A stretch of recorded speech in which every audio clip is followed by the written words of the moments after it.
ओम सूर्याय नमः। रविवार व्रत के नियम। सुबह स्नान आदि करके स्वच्छ वस्त्र धारण करें। शांत चित्त से व्रत का संकल्प लें।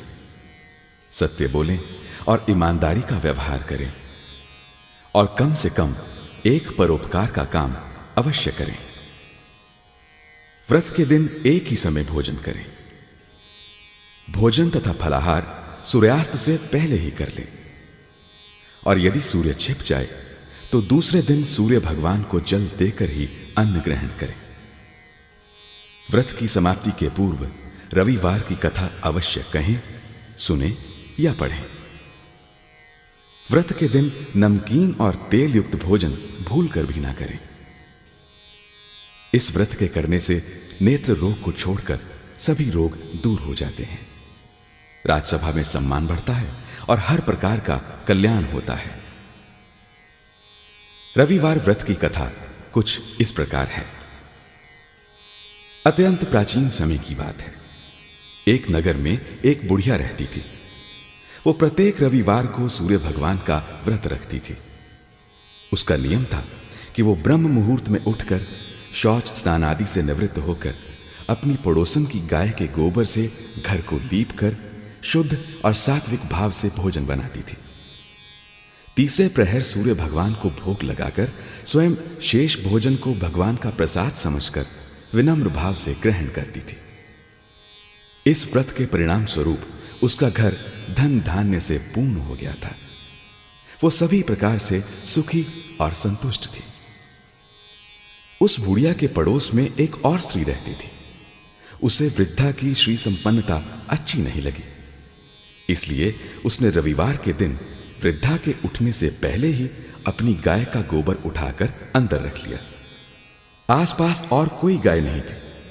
फलतः वो बुढ़िया अपना घर ना लीप सकी, ना भोजन बना सकी, ना भगवान को भोग लगा सकी। इसीलिए वो भूखी प्यासी ही सो गई। अंतर्यामी भगवान ने अनजान बनते हुए वृद्धा से भोग ना लगाने और प्रसाद ना पाने का कारण पूछा। जब वृद्धा ने कारण बताया तो भगवान ने कहा, भक्तिन, तुम सच्चे मन से निष्काम भाव से मेरा व्रत रखती हो, इसलिए मैं तुमसे अत्यंत प्रसन्न हूं। मैं तुम्हें एक ऐसी गाय देता हूं जो तुम्हारी सभी कामनाओं की पूर्ति करेगी, क्योंकि मेरा व्रत भक्तों के सभी संकटों और अभावों को दूर करके रिद्धि सिद्धि देता है। प्रातः उठते ही वृद्धा ने अपने आंगन में एक सुंदर गाय और बछड़ा देखा। वो उस गाय और बछड़े की बड़े प्यार से सेवा करने लगी। वो गाय विशेष गुणों से संपन्न थी।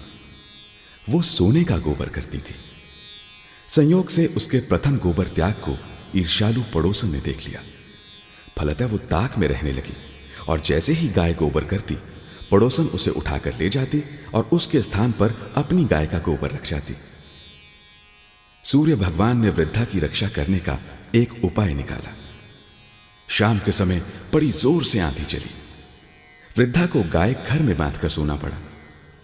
सुबह उठने पर गाय के नीचे सोने का गोबर देखा तो उसे उसकी विशेषता का ज्ञान हुआ। अब वो हर शाम गाय को घर में ही बांधने लगी। ईर्ष्यालु पड़ोसन ने इस प्रकार जब अपने को सोने से वंचित होते देखा तो उसने राज दरबार में जाकर राजा से कहा कि मेरी पड़ोसन की गाय सोने का गोबर देती है, वो तो आपकी गौशाला में रहनी चाहिए। राजा को यह बात जंच गई। उसने तत्काल सिपाहियों को भेजकर वो गाय मंगवा ली। भक्तिन के रोने धोने का राज कर्मचारियों पर कोई प्रभाव नहीं हुआ। वो शनिवार की शाम थी। दूसरे दिन रविवार था। भक्तिन गाय के वियोग और गोबर के अभाव के कारण ना तो उस दिन आंगन लीप सकी, ना ही भोजन बना सकी और ना ही सूर्य भगवान को भोग लगा सकी। दयालु सूर्य भगवान को भक्तिन पर बड़ी दया आई। उन्होंने राजा की गौशाला को गोबर से ऐसा भर दिया कि राजा की नाक में दम आ गया और उन्होंने राजा को स्वप्न में आदेश दिया कि या तो प्रातः होते ही वृद्धा की गाय उसके पास वापस भिजवा दे, अन्यथा तुझे और तेरे राज्य को नष्ट भ्रष्ट कर दूंगा। सुबह होते ही राजा ने सम्मान पूर्वक गाय वृद्धा भक्तिन के पास भेज दी और राज्य में घोषणा करा दी कि जो कोई भी सूर्य भगवान की भक्तिन को किसी प्रकार से भी सताएगा, उसको कठोर दंड दिया जाएगा। दूसरे आदेश में उसने प्रजा को प्रत्येक रविवार को सूर्य भगवान का व्रत रखने का आदेश दिया।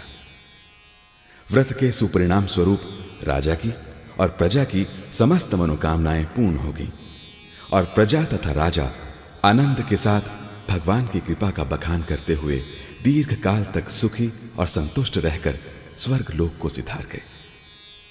इस प्रकार भगवान सूर्य सभी की मनोकामनाएं पूर्ण करते हैं। जो भक्त श्रद्धा पूर्वक भगवान सूर्य की आराधना प्रत्येक रविवार को करते हैं, उन्हें मन वांछित फल सूर्य देव अवश्य प्रदान करते हैं। ओम सूर्याय नमः।